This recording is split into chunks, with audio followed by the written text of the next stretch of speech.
पांचवी बार रूस के राष्ट्रपति बने व्लादिमीर पुतिन की जीत से ही स्पष्ट हो गया था कि रूस यूक्रेन युद्ध में कोई बड़ा बदलाव दिखने की जगह पुतिन के हिसाब से ही कार्रवाई जारी रहेगी। यानी रूस यूक्रेन के बीच सीज फायर की संभावना के लिए कोई जगह नहीं बची है।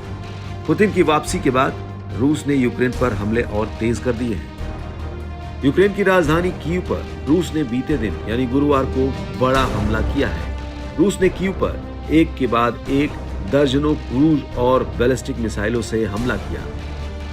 इस हमले में कम से कम 17 लोगों के घायल होने की खबर है। घायलों को लगी चोट को लेकर स्थानीय अधिकारियों ने कहा कि कीव और आसपास के क्षेत्र में मिसाइलों से गिरे मलबे के कारण लोगों को चोट लगी है। शहर के सैन्य प्रशासन के प्रमुख सेरेही पोपको ने कहा कि गुरुवार को हुआ हमला बीते 44 दिनों में पहला सामूहिक हमला था, जिसमें शहर को बैलिस्टिक और क्रूज मिसाइलों से निशाना बनाया गया। एक रिपोर्ट के मुताबिक अधिकारियों का मानना है कि लगभग 31 मिसाइलें रूस ने लॉन्च की, जिनमें 2 किंजल हाइपरसोनिक मिसाइलें भी शामिल हैं। अधिकारियों ने यह भी कहा कि हवाई सुरक्षा ने लगभग 3 दर्जन दुश्मन मिसाइलों को मार गिराया। इससे गिरने वाले रॉकेट के टुकड़े अलग अलग जगहों पर किंडरगार्टन, अपार्टमेंट और अन्य इमारतों पर गिरे। इन्हीं मलबों के कारण कई लोग घायल हुए। यह हमला व्हाइट हाउस के राष्ट्रीय सुरक्षा सलाहकार जैक सुलिवन की यूक्रेन यात्रा के कुछ घंटे बाद हुआ है। अपनी यात्रा के दौरान उन्होंने वादा किया कि रूस के खिलाफ लड़ाई में यूक्रेन को संयुक्त राज्य अमेरिका का समर्थन जारी रहेगा, भले ही उसे मिलने वाली अमेरिकी मदद वहां की संसद में अटकी हुई हो। आपको बता दें कि यूक्रेन हथियारों की भारी कमी से जूझ रहा है और अमेरिका की मदद की सख्त जरूरत है।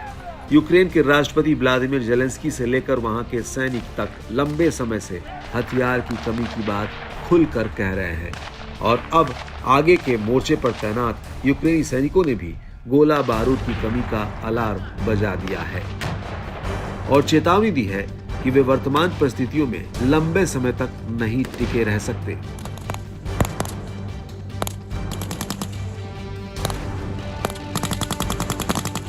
जेलेंस्की ने गुरुवार को एक बार फिर कहा कि पश्चिमी देशों को यूक्रेन की मदद के लिए राजनीतिक इच्छा शक्ति दिखानी होगी। उन्होंने कहा कि ऐसा आतंक हर दिन और रात जारी रहता है।